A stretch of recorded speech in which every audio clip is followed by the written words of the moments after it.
राधे राधे। ओम नमो भगवते वासुदेवाय। नमस्कार दोस्तों, स्वागत है आपका भजन ज्ञान चैनल में। माघ कृष्ण चतुर्दशी तिल गणेश चौथ व्रत कथा। किसी नगर में एक कुम्हार रहता था। एक बार उसने बर्तन बनाकर आवा लगाया तो आवा पका ही नहीं। हार कर वह राजा के पास जाकर प्रार्थना करने लगा। राजा ने राजपंडित को बुलाकर कारण पूछा तो राजपंडित ने कहा कि हर बार आवा लगाते समय बच्चे की बलि देने से आवा पक जाएगा। राजा का आदेश हो गया। बलि आरंभ हुई। जिस परिवार की बारी होती वह परिवार अपने बच्चों में से एक बच्चा बलि के लिए भेज देता। इसी तरह कुछ दिनों बाद संकट के दिन एक बुढ़िया की लड़की की बारी आई। बुढ़िया के लिए वही जीवन का सहारा था। राजा के आज्ञा के आगे कुछ नहीं दिखती। दुखी बुढ़िया सोच रही थी कि मेरा तो एक ही बेटा है, वह भी संकट के दिन मुझसे जुदा हो जाएगा। बुढ़िया ने लड़के को संकट की सुपारी और दूब का बीड़ा देकर कहा, भगवान का नाम लेकर आवा में बैठ जाना, संकट माता रक्षा करेंगी। बालक आवा में बिठा दिया गया और बुढ़िया संकट माता के सामने बैठकर पूजा करने लगी। पहले तो आवा पकने में कई दिन लग जाते थे, पर इस बार संकट माता की कृपा से एक ही रात में आवा पक गया था। सवेरे कुम्हार ने देखा तो हैरान रह गया। आवा पक गया था। बुढ़िया का बेटा तथा अन्य बालक भी जीवित अवश्य सुरक्षित थे। नगरवासियों ने संकट की महिमा स्वीकार की तथा लड़के को भी धन्य माना। संकट माता की कृपा से नगर के अन्य बालक भी जीवित उठे। बोलो गणेश चौथ भगवान की जय। राधे राधे। धन्यवाद। गणेश तिल चौथ कथा। देवरानी जेठानी की कथा। एक शहर में देवरानी जेठानी रहती थी। जेठानी अमीरी थी और देवरानी गरीब थी। देवरानी गणेश जी की भक्ति। देवरानी का पति जंगल से लकड़ी काटकर बेचता, अक्सर बीमार रहता था। देवरानी जेठानी के घर का सारा काम करती और बदले में जेठानी बचा हुआ खाना, पुराने कपड़े आदि उसको दे देती थी। इसी से देवरानी का परिवार चल रहा था। माघ महीने देवरानी ने तिल चौथ का व्रत किया। 5 आने का तिल और गुड़ लाकर तिलकुट्टा बनाया। पूजा करके तिल चौथ की कहानी सुनी। तिलकुट्टा छीके में रख दिया और सोचा कि चांद उगने पर पहले तिलकुट्टा और उसके बाद ही कुछ खाऊंगी। कथा सुनकर वह जेठानी के यहाँ चली गई। खाना बनाकर जेठानी के बच्चों से खाना खाने को कहा तो बच्चे बोले, माँ ने व्रत किया है और माँ भूखी है, जब माँ खाना खाएगी हम भी तभी खाएंगे। जेठ जी को खाना खाने को कहा तो जेठ जी बोले, मैं अकेला नहीं खाऊंगा, जब चांद निकलेगा तब सब खाएंगे, तभी मैं भी खाऊंगा। जेठानी ने उसे कहा कि आज तो किसी ने भी अभी तक खाना नहीं खाया तो तुम्हें कैसे दे दूँ, तुम सुबह ही बचा हुआ खाना ले जाना। देवरानी के घर पर पति बच्चे सब आस लगाए बैठे थे कि आज तो त्योहार है, इसलिए कुछ पकवान आदि खाने को मिलेगा।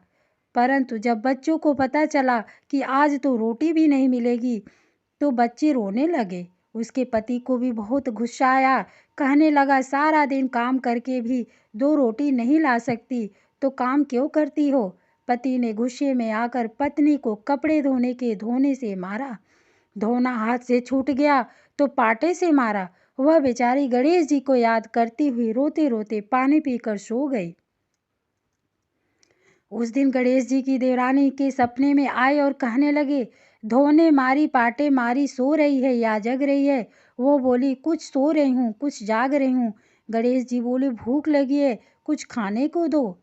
देवरानी बोली, क्या दूँ, मेरे घर में तो अन्न का एक दाना भी नहीं है। जेठानी बचा हुआ खाना देती थी, आज वह भी नहीं मिला। पूजा का बचा हुआ तिलकुट्टा छीके में पड़ा है, वही खा लो। तिलकुट्टा खाने के बाद गणेश जी बोले, धोने मारी पाटे मारी निमटाई लगी है, कहाँ निमटे। वह बोली, यह पड़ा घर, जहाँ इच्छा हो वहाँ निमट लो। फिर गणेश जी बच्चे की तरह बोले, अब कहाँ पहुँचूं? नींद में मग्न अब देवरानी को बहुत गुस्सा आया कि अब से तंग किए जा रहे हैं, कब से तंग किए जा रहे हैं। सो बोली, मेरे सर पर पोंछो। और कहाँ पोंछोगे? सुबह जब देवरानी उठी तो यह देखकर हैरान रह गई कि पूरा घर हीरे मोती से जगमगा रहा है। सिर पर जहाँ विनायक जी पोछनी कर गए थे वहाँ हीरे के टीके और बिंदी जगमगा रहे थे। उस दिन देवरानी जेठानी के यहाँ काम करने नहीं गई। बड़ी देर तक राह देखने के बाद जेठानी के बच्चों को देवरानी को भेजा। जेठानी ने सोचा कल खाना नहीं दिया, इसलिए शायद देवरानी बुरा मान गई है। बच्चे बुलाने गए और बोले, चाची चलो, माँ ने बुलाया है, सारा काम पड़ा है। देवरानी ने जवाब दिया, अब उसकी ज़रूरत नहीं है, घर में सब भरपूर है। गणेश जी के आशीर्वाद से, कृपा से सब कुछ हो गया है। बच्चों ने घर जाकर माँ को बताया कि चाची का तो पूरा घर हीरे मोतियों से जगमगा रहा है। जेठानी दौड़ती हुई देवरानी के पास आई और पूछा कि यह सब हुआ कैसे? देवरानी ने उसके साथ जो हुआ सब कह डाला। यह घर लौटकर जेठानी अपने पति से कहा कि आप मुझे धोने और पाटे से मारो। उसका पति बोला कि भली मानस, मैंने कभी तुम पर हाथ भी नहीं उठाया, मैं तुम्हें धोने और पाटे से कैसे मार सकता हूँ? वह नहीं मानी और जिद करने लगी। मजबूरन पति को उसे मारना पड़ा। उसने ढेर सारा घी डालकर चूरमा बनाया और छीके में रखकर और सो गई। रात को चौथ विनायक जी सपने में आए, कहने लगे, भूख लगी है, क्या खाऊं? जेठानी ने कहा, हे गणेश जी महाराज, मेरी देवरानी के यहाँ तो आपने सूखा तिलकुट्टा खाया था, मैंने तो झरते घी का चूरमा बनाकर आपके लिए छीके में रखा है। फल और मेवे भी रखे हैं, जो चाहे खा लीजिए। बाल स्वरूप गणेश जी बोले, अब निपटे कहाँ? जेठानी बोली, उसके यहाँ तो टूटी फूटी झोपड़ी थी, मेरे यहाँ तो कंचन के महल हैं, जहाँ चाहो निपटो। फिर गणेश जी ने पूछा, अब पोंछूं कहाँ? जेठानी बोली, मेरे ललाट पर बड़ी सी बिंदी लगाकर पोंछ लो। धन की भूखी जेठानी सुबह बहुत जल्दी उठ गई। सोचा घर हीरे जवाहरात से भर चुका होगा, पर देखा तो पूरे घर में गंदगी फैली हुई थी, तेज बदबू आ रही थी। उसके सिर पर भी बहुत सी गंदगी लगी हुई थी। उसने कहा, हे गणेश जी महाराज, यह आपने क्या किया? मुझसे रूठे और देवरानी पर टूटे।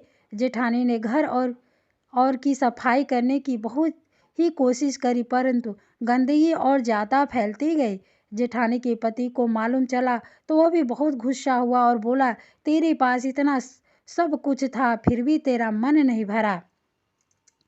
परेशान होकर चौथ के गणेश जी से मदद की विनती करने लगी। गणेश जी ने कहा, देवरानी से जलन के कारण तूने जो किया था वह उसी का फल है। अब तू अपने धन में से आधा उसे दे देगी, तभी यह साफ होगा।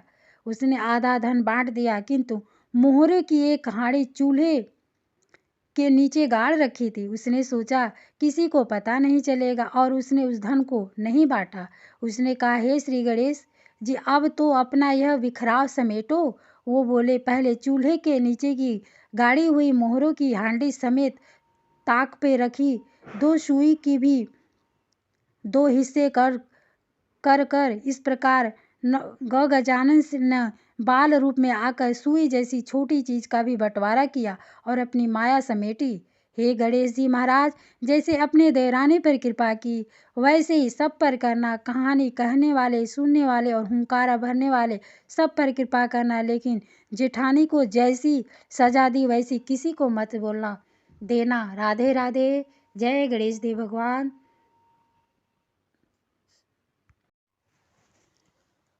गणेश जी की दूसरी कथा। एक बुढ़िया माई थी, मिट्टी के गणेश जी की पूजा करती थी। रोज बनाए रोज गल जाए। एक सेठ का मकान बन रहा था। वो बोली, पत्थर का गणेश बना दो। मिस्त्री बोले, जितने हम तेरा पत्थर का गणेश गढ़ेंगे उतने में अपनी दीवार ना चीनेंगे। बुढ़िया बोली, राम करे तुम्हारी दीवार टेढ़ी हो जाए। अब उनकी दीवार टेढ़ी हो गई। वो चीने और ढा देवे, चीने और ढा देवे। इस तरह करते करते शाम हो गई। शाम को सेठ आया। उसने कहा आज कुछ भी नहीं किया। वो कहने लगा एक बुढ़िया आई थी, वो कह रही थी कि मेरा पत्थर का गणेश गढ़ दो। हमने नहीं गढ़ा तो उसने कहा तुम्हारी दीवार टेढ़ी हो जाए। तब से दीवार सीधी नहीं बन रही है। बनाते हैं और ढा देते हैं। सेठ ने बुढ़िया बुलवाई। सेठ ने कहा हम तेरा सोने का गणेश गढ़ देंगे, हमारी दीवार सीधी कर दो। सेठ ने बुढ़िया को सोने का गणेश गढ़ा दिया। सेठ की दीवार सीधी हो गई। जैसे सेठ की दीवार सीधी की वैसे ही सबकी करना, सबकी मनोकामना पूरा करना। बोलो गणेश भगवान की जय। गणेश जी का चौथा कथा। गणेश चौथ को 4 कथा जरूर सुने। एक अंधी बुढ़िया थी, रोज गणेश जी का पूजन करती, माला फेरती और गणेश जी प्रसन्न होकर बोले बुढ़िया जो तेरी इच्छा है मांग ले। बुढ़िया बोली महाराज मुझे तो मांगना ही नहीं आता है, क्या मांगूं। गणेश जी बोले अपने बेटे बहू से पूछ ले या तेरा कोई और हो उससे पूछ लो। बुढ़िया अपने बेटे बहू से बोली गणेश जी से क्या मांगूं। बहू बोली मेरे लिए पुत्र मांग लो, बुढ़ापे में पोते का मुख देख लो। बेटे से पूछा तो बोला धन मांग लो, धन हो जाएगा तो सब कुछ हो जाएगा। पड़ोसन से पूछा तो बोली बेटे बहू किसके हैं, तू तो अपना स्वास्थ्य मांग ले, नहीं तो बुढ़ापे में दुख पाएगी, पड़ी पड़ी सड़ेगी। अब बुढ़िया चक्कर में पड़ गई कि सोचती सोचती सो गई। सुबह उठी, नहा धोकर पूजन किया। गणेश जी आए, बोले क्या क्यों बुढ़िया, पूछ लिया। बुढ़िया हाँ महाराज पूछ लिया। आप मुझे यह वरदान दे कि मैं अपने पोते को सोने के कटोरे में दूध पीते देखूं। गणेश जी बोले बुढ़िया तू तो भोली दिखती थी और मांगने के समय सब कुछ मांग लिया। अच्छा ऐसा ही होगा, कहकर चले गए। धीरे धीरे सारी चीजें होने लगी। घर में धन दौलत भी हो गया, बहू को लड़का भी हो गया और बुढ़िया स्वस्थ हो गई। गणेश जी महाराज बुढ़िया की तरह सब पर दया करना, कहानी सुनने को, हुंकार देने को, लिख सुनने सुनाने को भी सब पर कृपा अपनी बरसाएं। जय गणेश देव भगवान। राधे राधे।